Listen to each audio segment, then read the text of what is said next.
Good day, everyone.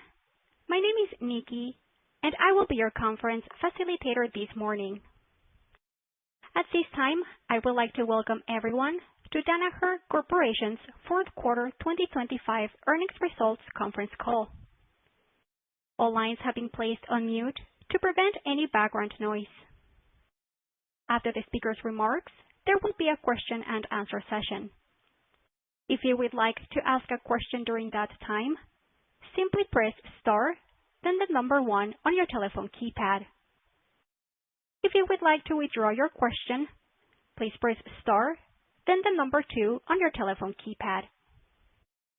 I will now turn the call over to Mr. John Bedford, Vice President of Investor Relations.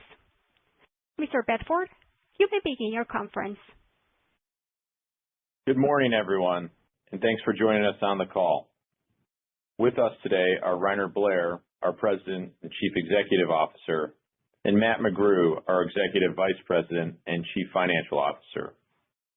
I'd like to point out that our earnings release, the slide presentation supplementing today's call, the reconciliations and other information required by SEC Regulation G, and a note containing details of historical and anticipated future financial performance are all available on the Investors section of our website, www.danaher.com, under the heading Quarterly Earnings. The audio portion of this call will be archived on the Investors section of our website later today, under the heading Events and Presentations, and will remain archived until our next quarterly call. A dial-in replay of this call will also be available until February 11th, 2026.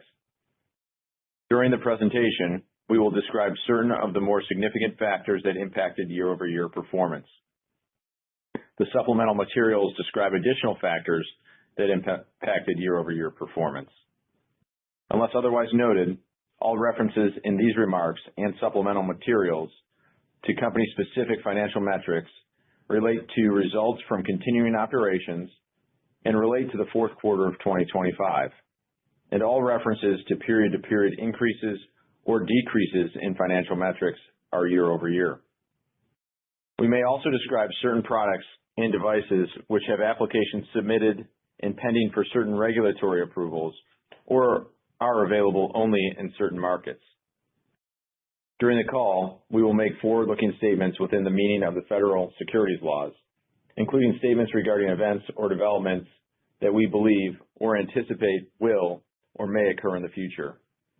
These forward-looking statements are subject to a number of risks and uncertainties, including those set forth in our SEC filings, and actual results might differ materially from any forward-looking statements that we make today. These forward-looking statements speak only as of the date that they are made, and we do not assume any obligation to update any forward-looking statements except as required by law. With that, I'd like to turn the call over to Reiner. All right, John, thank you. And good morning, everyone. We appreciate you joining us on the call today. We delivered a strong finish to the year with better than expected performance across the portfolio. We were particularly encouraged by continued strength in our bioprocessing business, along with improving momentum in diagnostics and life sciences. Our team's disciplined execution also enabled us to exceed our fourth quarter margin, earnings, and cash flow expectations. Now, during the quarter, end market trends across our businesses were broadly consistent with what we saw through the first 3 quarters of the year. In pharma, global monoclonal antibody production remained robust, and we were encouraged to see a modestly more favorable capital spending environment. We also continued to see a recovery in pharma R&D spending, while biotech demand remained stable. Academic and government demand remained muted, but was stable sequentially, while clinical and applied end markets continued to perform well. Now, I'd like to take a moment to thank our associates for their efforts in 2025. They did a tremendous job leveraging the Danaher Business System to navigate a dynamic geopolitical and policy environment while continuing to deliver for our customers and drive productivity gains across our businesses. Their dedication and passion for serving our customers enabled the launch of innovative therapies and diagnostic solutions, drove share gains in many of our businesses, and reinforced Danaher's reputation as a trusted leader in life sciences and diagnostics. Now, looking ahead, we expect the gradual end market improvements we saw through 2025 to continue, and we believe the combination of our differentiated portfolio, the power of the Danaher Business System, and the strength of our balance sheet positions Danaher for long-term value creation as we move into 2026 and beyond. So with that, let's take a closer look at our full year 2025 financial results. Sales were $24.6 billion and core revenue increased 2%. Our adjusted operating profit margin was 28.2%, and adjusted diluted net earnings per common share of $7.80 were up 4.5%. We also generated $5.3 billion of free cash flow, resulting in a free cash flow to net income conversion ratio of approximately 145%. Strong free cash flow generation is one of the most important metrics at Danaher, and 2025 marks the 34th consecutive year our free cash flow to net income conversion ratio exceeded 100%. Our earnings growth and strong free cash flow generation in the face of tariff-related cost pressures and significant productivity investments underscore the differentiated quality of our earnings and business models. Now, our continued investments in innovation drove an accelerated cadence of new product introductions across Danaher in 2025. These new technologies are helping customers develop and manufacture therapies and diagnostic tests faster and more efficiently, ultimately helping to improve healthcare outcomes. In biotechnology, Cytiva launched more than 20 new products across the biologics workflow. Upstream, new 500 and 2,000 liter formats of the Accelerex X platform bioreactor are helping drive higher yields while reducing the time and cost of biologic drug manufacturing for our customers. Downstream, Cytiva strengthened its purification portfolio with the launch of 2 new Protein A resins, MabSelect Sure 70 and MabSelect Prisma X, delivering cost-effective solutions for preclinical and clinical production without compromising quality. Now, these launches reinforce Cytiva's commitment to helping customers improve yields and lower manufacturing costs while maintaining high performance across the drug development lifecycle. In life sciences, SCIEX reinforced their leadership in mass spectrometry with the introduction of the Xenotos 8600. The 8600 delivers up to 30 times increased sensitivity versus previous platforms, accelerating proteomic research and enabling faster identification of disease pathways to help accelerate drug development timelines. Meanwhile, Beckman Coulter Life Sciences expanded its flow cytometry portfolio with the Mosaic spectral detection module, bringing spectral capabilities to the Cytoflex platform that enable flexible, high-precision, multi-parameter characterization for pharmaceutical researchers. In diagnostics, Beckman Coulter Diagnostics expanded the DXi 9000 assay menu, highlighted by progress in neurodegenerative disease, including the first-to-market automated high-throughput BD-tau research-use-only immunoassay, while continuing to expand cardiac and blood virus menus.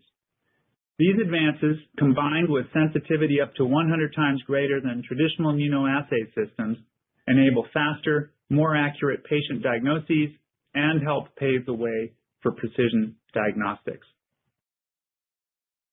Finally, last week, Cepheid received FDA clearance for its Expert GI panel, a multiplex PCR test that quickly detects 11 common gastrointestinal pathogens from a single patient sample.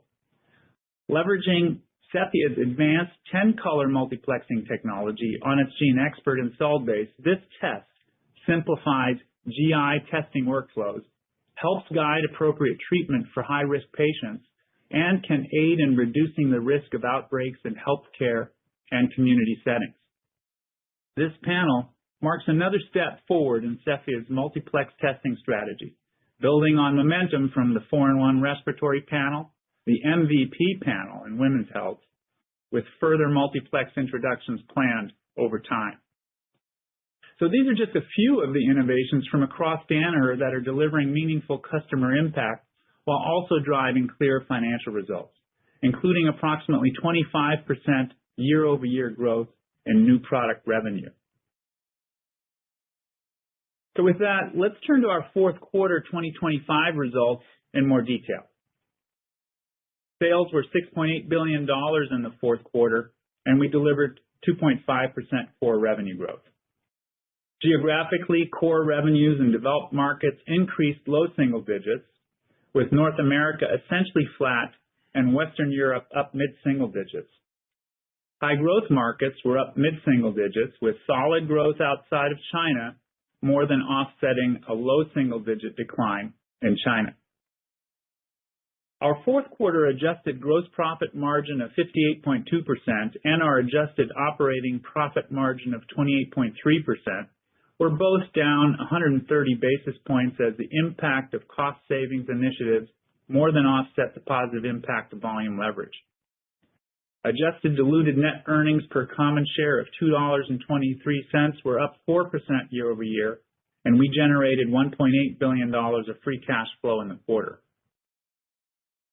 So now let's take a closer look at our fourth quarter results across the portfolio and give you some color on our end markets today.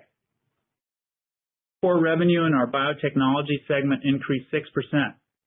Core revenue in discovery and medical declined at a high single-digit rate in the quarter, driven by a difficult prior year comparison in our medical filtration business and by declines in protein research instrumentation as academic research customers continued to face funding constraints. Core revenue in bioprocessing grew high single digits, with high single-digit growth in consumables and mid-single-digit growth in equipment. Consumables growth was supported by continued robust demand for commercialized therapies, particularly monoclonal antibodies. And we were also encouraged by the return to equipment revenue growth in the quarter and by a third consecutive quarter of sequential equipment order growth. The orders remain below historical levels. Current momentum in our equipment order book and funnels is concentrated around shorter cycle projects such as line additions and brownfield expansions, with U.S. reshoring-related greenfield investments expected to provide incremental upside over time. Now, given the sustained and substantial activity levels at our customers over the last year, we anticipate high single-digit core revenue growth in bioprocessing for the full year 2026. Growth is expected to be led by consumables, with our current backlog and order trajectory supporting equipment revenue improving to approximately flat for the year. So we see a bright future ahead for Cytiva. Underlying biologic demand, which is the primary growth driver of our business, has grown at double-digit rates annually for more than a decade, and we expect strong demand growth to continue into 2026 and beyond. This outlook is supported by another year of robust FDA approvals for biologic medicines in 2025 and increased uptake of existing therapies during this year, which taken together drove global biologic revenues to surpass small molecule drugs for the first time. The development pipeline also remains strong, with biologics expected to represent more than 2/3 of the top 100 drugs by 2030. So these positive trends reinforce our confidence in the durability of long-term growth in the bioprocessing market and for Cytiva's leading franchise. Turning to our life sciences segment, core revenue increased 0.5%. Core revenue in our life sciences instrument businesses was essentially flat in the quarter. Looking across end markets, we continue to see a modest recovery in pharma, particularly in Europe, while biotech demand remains stable. Academic and research demand was muted, especially in the U.S.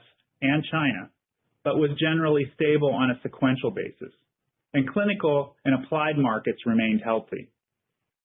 Core revenue in our life sciences consumables businesses declined in the quarter, primarily due to lower demand for plasmids and mRNA from two of our larger customers, as well as continued funding pressure across early-stage biotech and academic research. We were encouraged to see another quarter of sequential improvement at Abcam as key commercial initiatives in pharma and recombinant proteins delivered solid growth, partially offsetting ongoing softness in academic research. Moving to our diagnostics segment, core revenue increased 2%.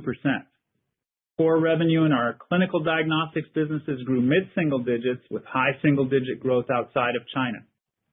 Notably, Leica Biosystems and Radiometer were each up nearly 10%, with broad-based strength across both instruments and consumables.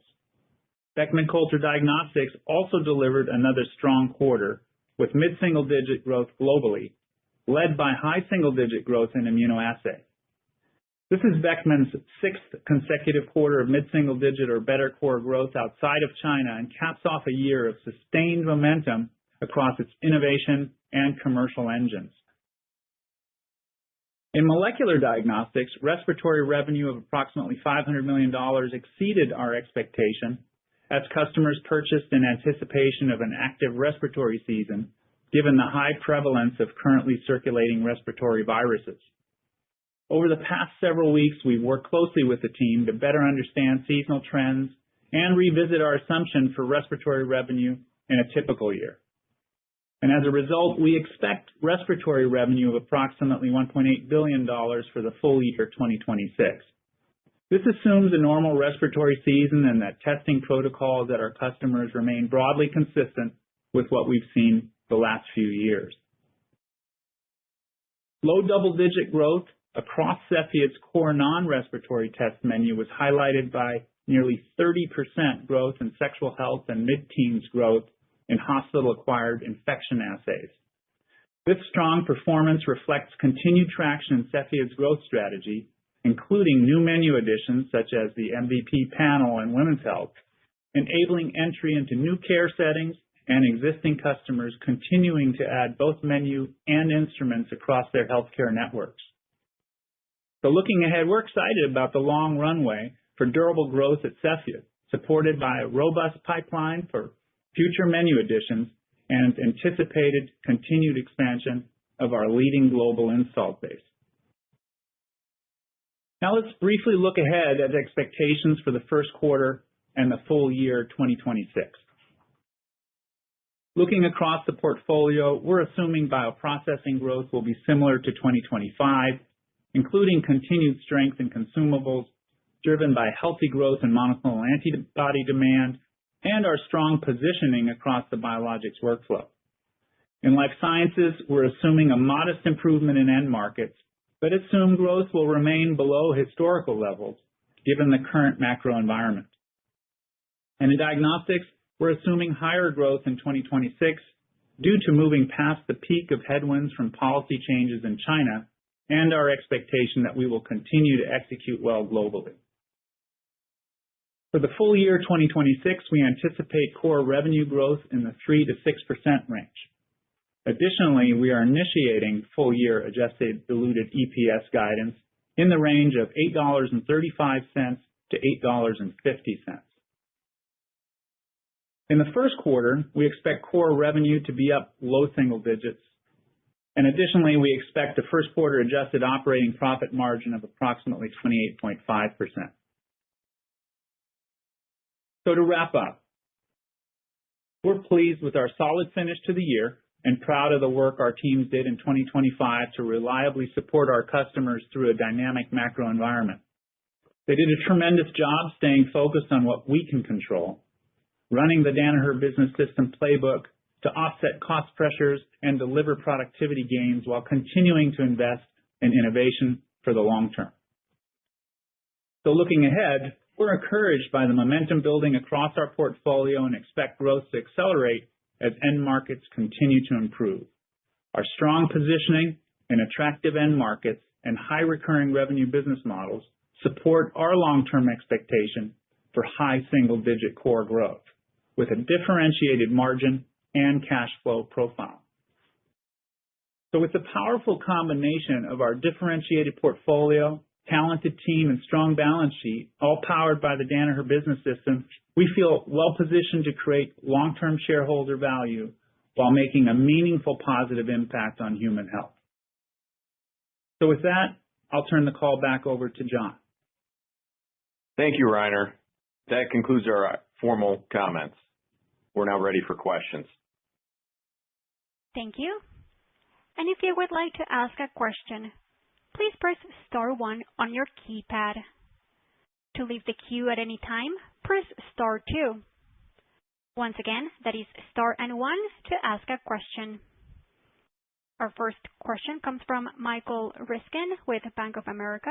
Please go ahead. Your line is open. Great.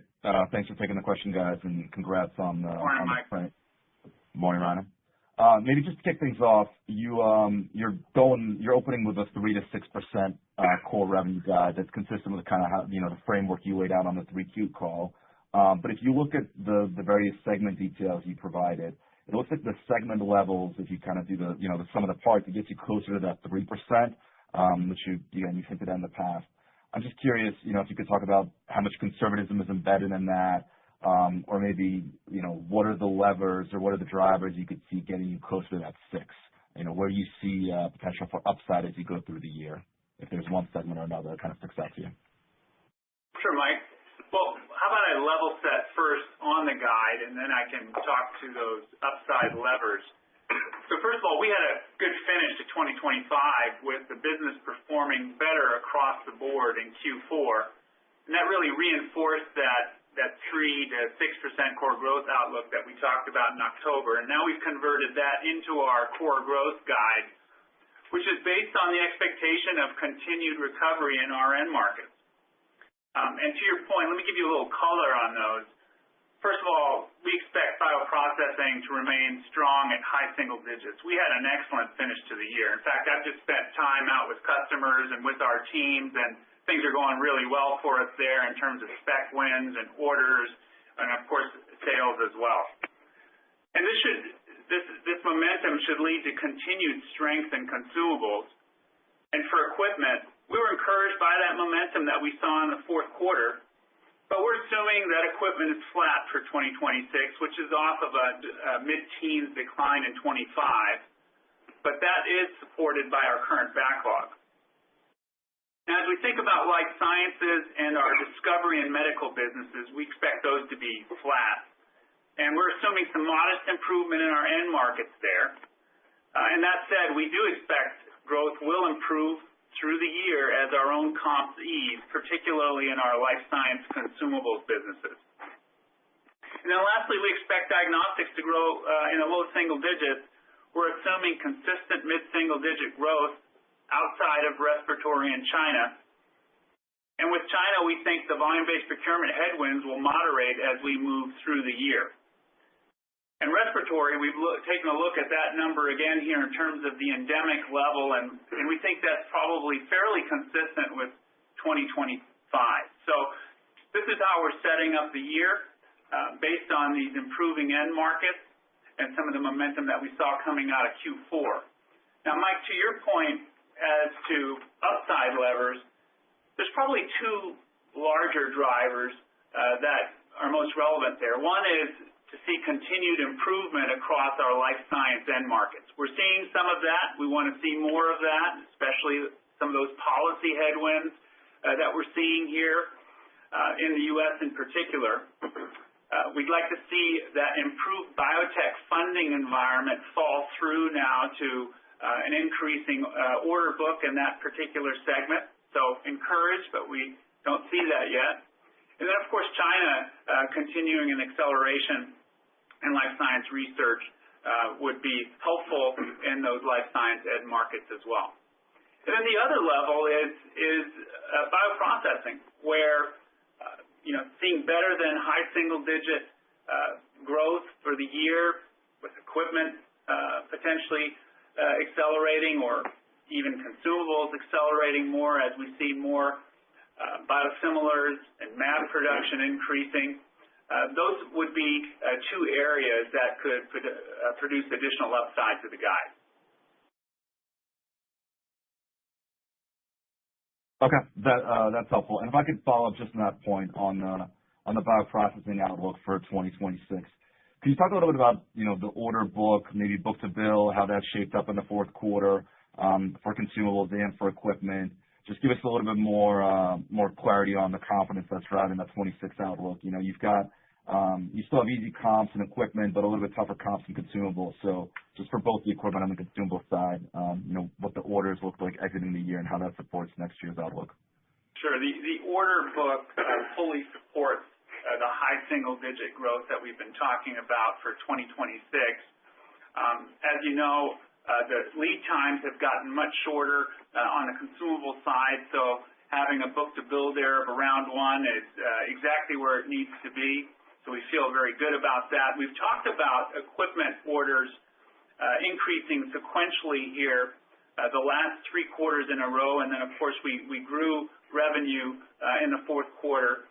So we feel comfortable that we're starting to head in the right direction there in equipment as well.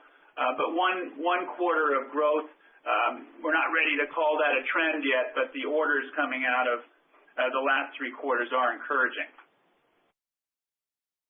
All right. Thanks so much. Thanks, Mike. Thank you. We will move next to Tycho Peterson with Jefferies. Please go ahead. Your line is open. Morning, Tycho. Hey, good morning. Rainer, would love to just hear a little bit more about the strength on SciEx and how much of that is the new product versus maybe end market recovery, and where specifically are you seeing kind of end markets turn for the better there?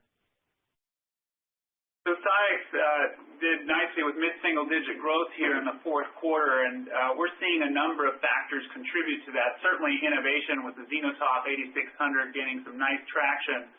But we also see continued improvement in the pharma end market there. It's the third quarter in a row that we saw in life sciences, the pharma end market being at growth. The clinical and applied markets were robust as well. As you know, SciEx is the gold standard there in PFAS testing as just one example.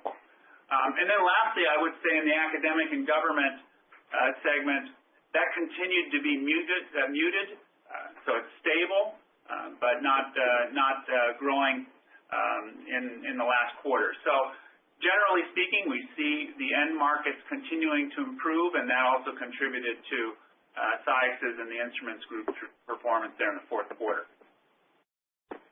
Okay. And then maybe one for Matt on margins. We got the first quarter operating margin guide, obviously, but how should we think about kind of, the flow through of incrementals? You didn't really touch on the incremental cost out, initiatives on the call, but how should we think about kind of a full year, margin target and progression throughout the year? Yeah, I think the way I sort of think about it is kind of very similar to core growth, right? So I think we're kind of starting out the year at low single-digit core growth, and very similar to what we saw here in Q4, and that is going to sort of accelerate through the year.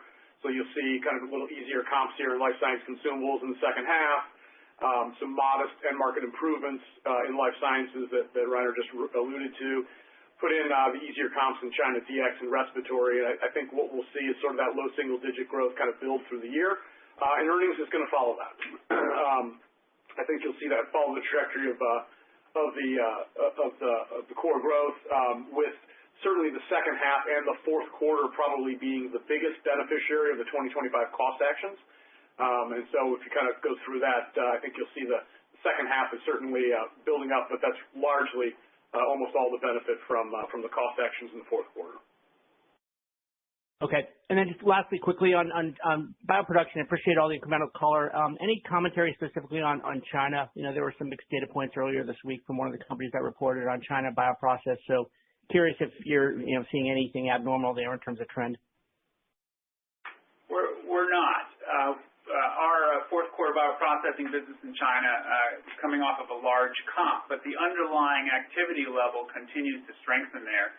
You know that the biotech market there in particular is found some new momentum here as they are able to monetize some of those molecules that they're developing there, some new to the world.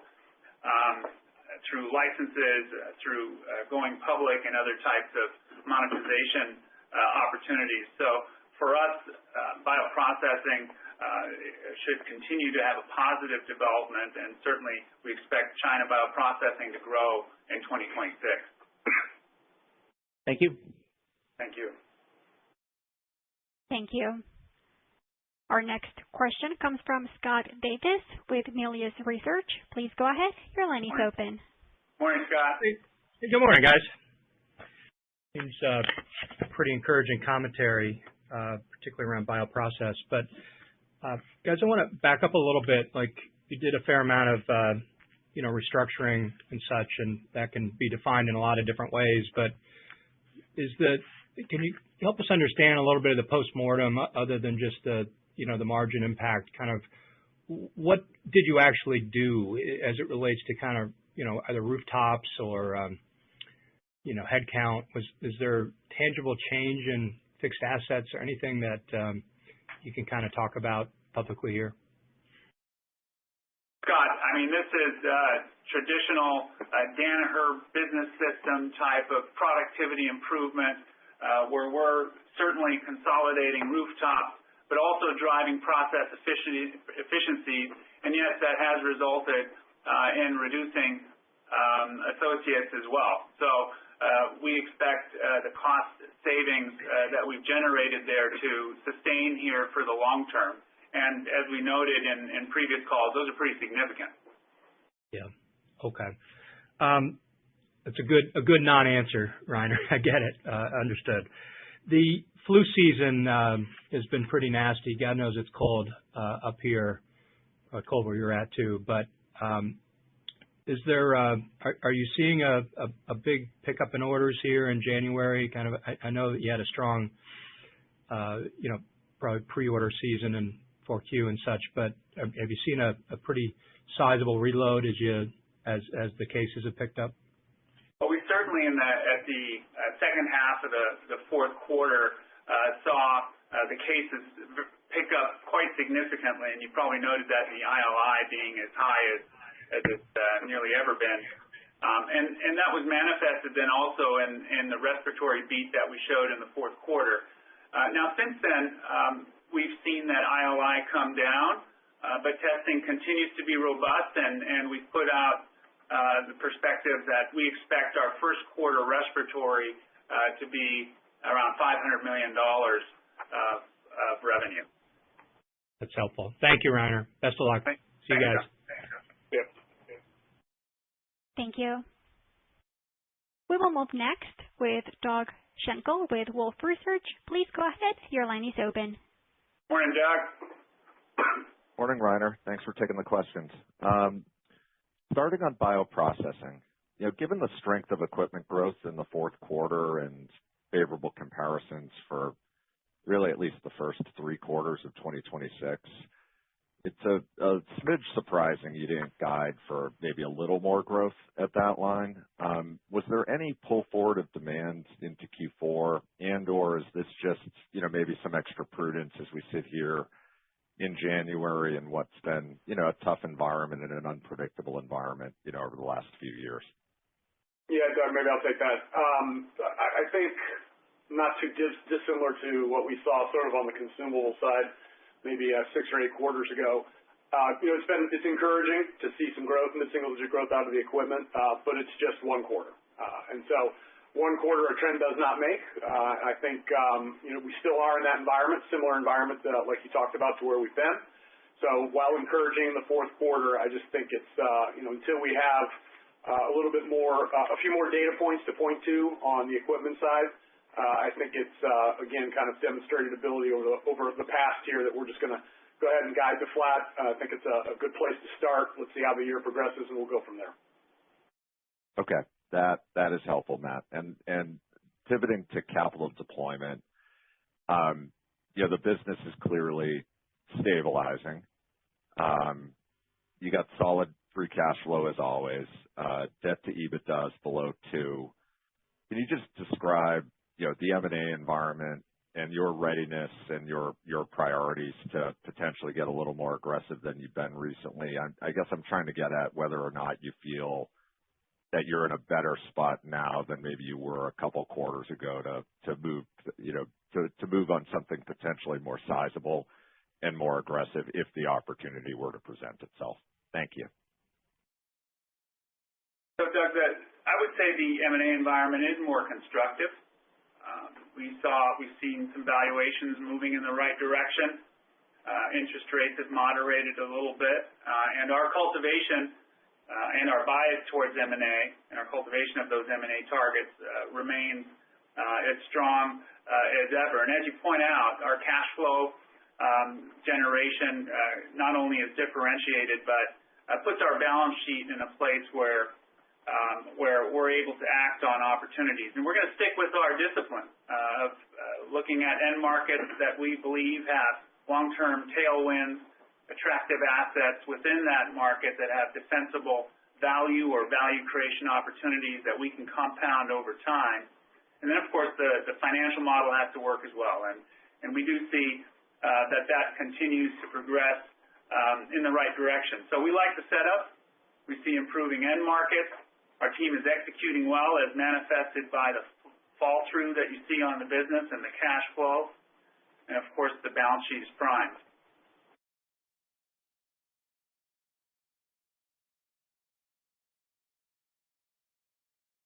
Thank you.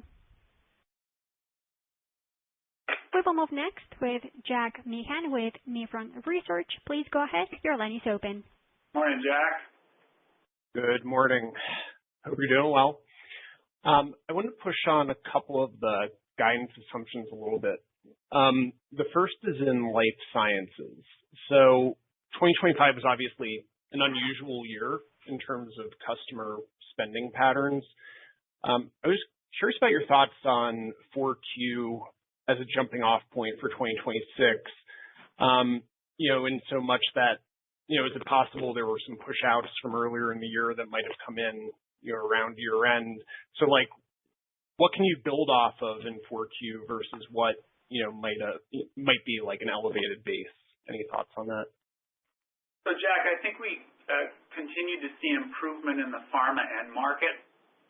That would be the third quarter in a row that we have seen that improvement, and we would expect that to continue here going forward. The clinical and the applied markets have been solid and stable for several quarters, and we would expect that to be the same.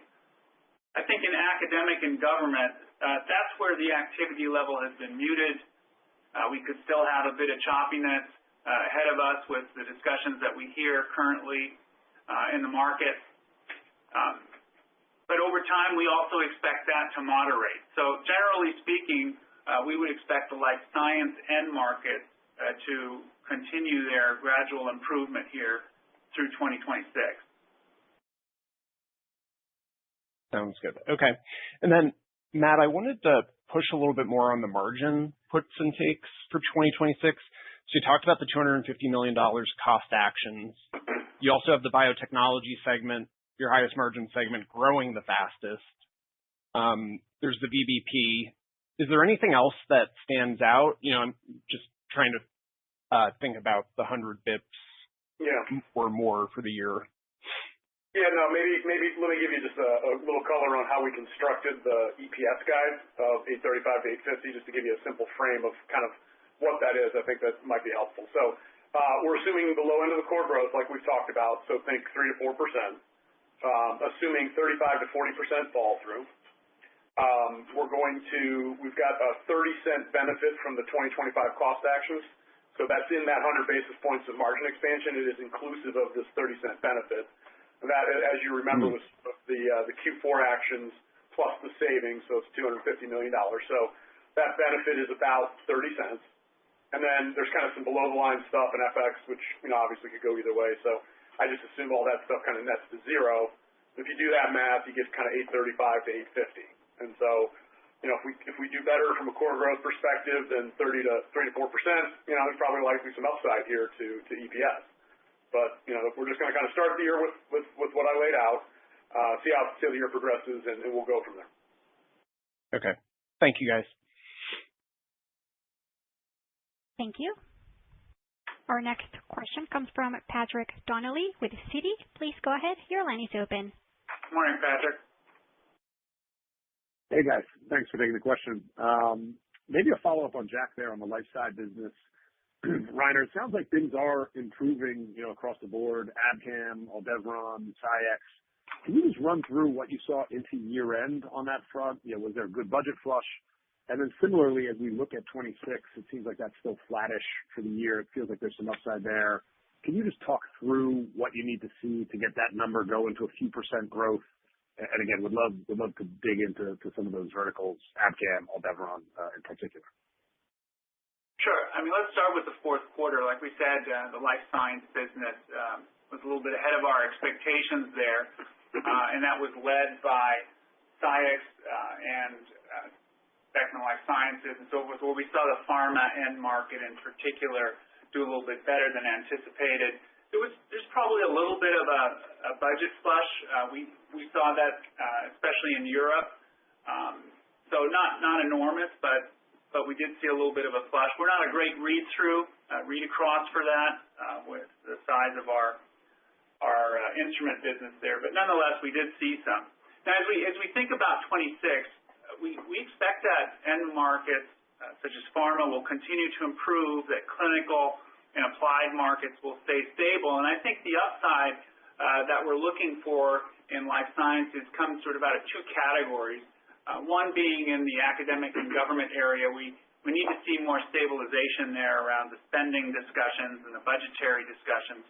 So that would be one point. And then we'd like to see biotech in particular take advantage of the improved funding environment that we've seen here over the last 2-3 quarters and start seeing that fall through into the order book. So that, I think, would be what we'd like to see to think about upside in the life sciences. Yep. And then maybe just the Abcam piece, Reiner, you talked about seeing improvement throughout the quarter. It seemed like that was firming up a little bit. Just wanted to dig in there. We're really encouraged by what we're seeing here at Abcam. The business continued to improve here in the fourth quarter. In fact, we've seen now 3 months of growth, particularly driven by the recombinant protein and the pharma segment that we've been talking about. And of course, the team has been working very hard on right-sizing the cost picture there to the business and to our earnings expectations going forward, and we see that. In fact, the operating margins are 500 basis points higher than when we acquired the business. And so we like what we see here for Abcam and expect to continue to see that trend here in 2026 as well.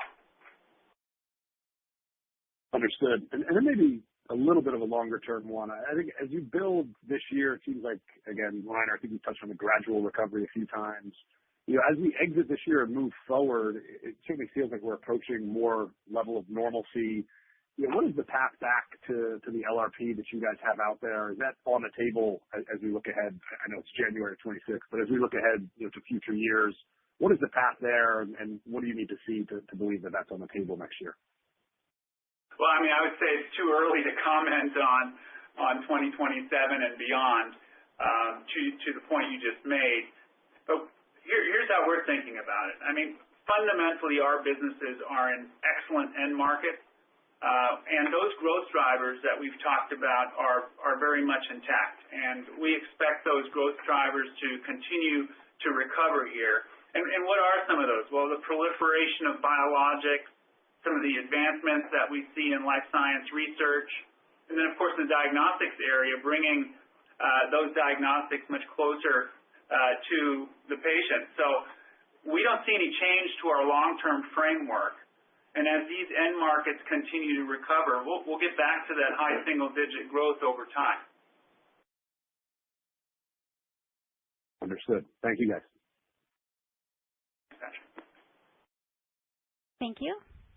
We will move next with Dan Leonard with UBS. Please go ahead. Your line is open. Hi, Dan. Hi, Reiner. Thank you very much for taking the question. You've talked a couple of times about the importance of an improving biotech funding environment on your life sciences business. Can you remind us how sensitive would the biotech business segment be to an improvement in biotech funding? So that emerging biotech sector for us has traditionally been in the sort of 15% of the business.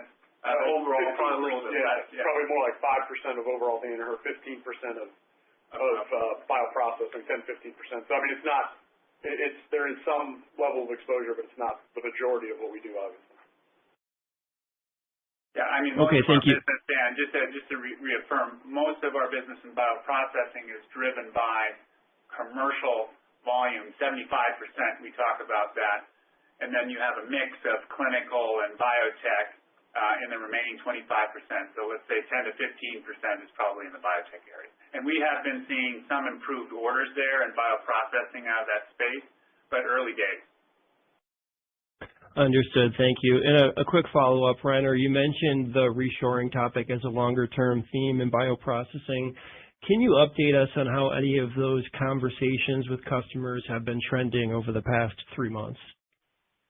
Sure. I mean, as I mentioned earlier, I've been out in the market a great deal with our teams and meeting with our customers, pharma customers, CDMO, CEOs, you name it, to get a real sense of what's going on here as it relates to the demand picture and the reshoring question.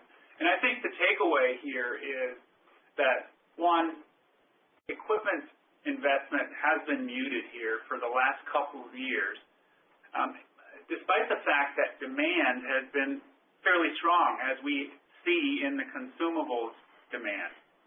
But you have this aspect of the fact that there's probably some catch-up required here over time just to meet the existing demand.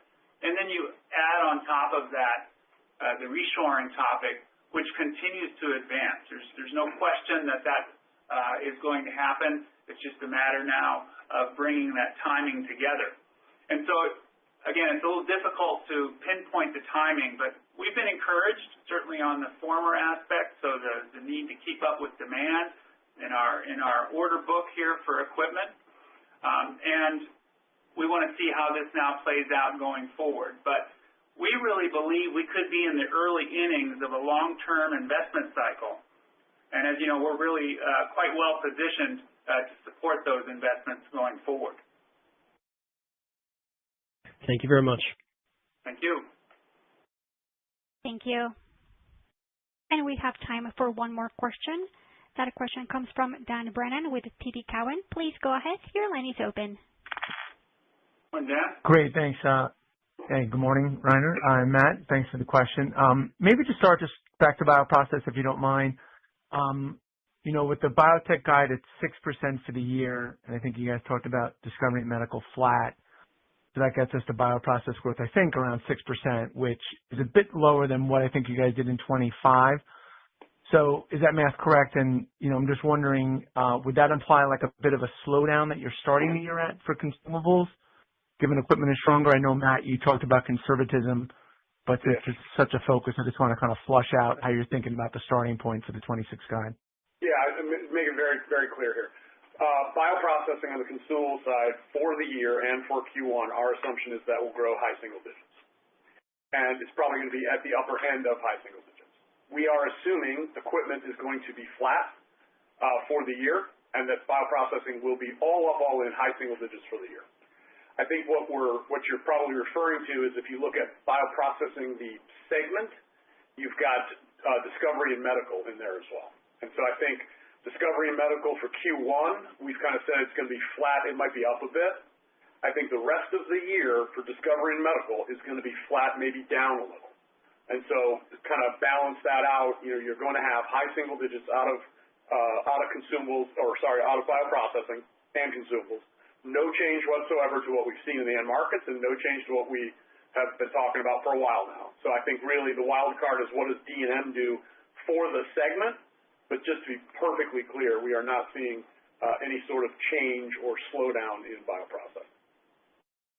Okay, great. And then maybe just final question, just back to life sciences. I know, Rainer, you gave a lot of color so far on the kind of moving pieces there, but academic, I don't know, maybe it's like 15 to 20% of life sciences, I'm guessing, so that remains muted. And I know in your guide, you kind of mentioned ongoing macro pressure, but I would think farm is a big part of life sciences, and I would think with MFN and tariffs kind of behind us, hopefully you could see a really nice recovery on easy comps from pharma. So could you just unpack a little bit, like on the pharma piece, kind of what you're seeing in life sciences and kind of how you kind of guide it, and, is there the chance for that to get better in 26? Thank you. So our life science end markets in order of priority and size are pharma, clinical, applied, academic, and government. Pharma has shown growth here for 3 quarters in a row in our business, and that's the recovery in investment that we've seen out of pharma once the most favored nation deals have come to fruition and more confidence has returned to that market. And when we say we expect end markets in life sciences to continue to improve, we're referring specifically to the pharma end market. We expect the clinical, so think of research use only testing, that sort of thing. We expect that to remain stable, as do we expect the applied market to remain stable. So no significant change there. Those are robust. They're doing fine. And then you have academic and government that's muted, softer. There's still some noise there, and that represents another potential upside as the policy situation stabilizes and finds its momentum again. Great. Thank you. Thank you. And we have reached our allotted time for questions. I will now turn the call back to John Bedford for closing remarks. Thank you, Nikki, and everybody. We're around for comments the rest of the day. Thanks. Thank you. This brings us to the end of Danaher Corporation's fourth quarter 2025 earnings results conference call. We appreciate your time and participation. You may now disconnect.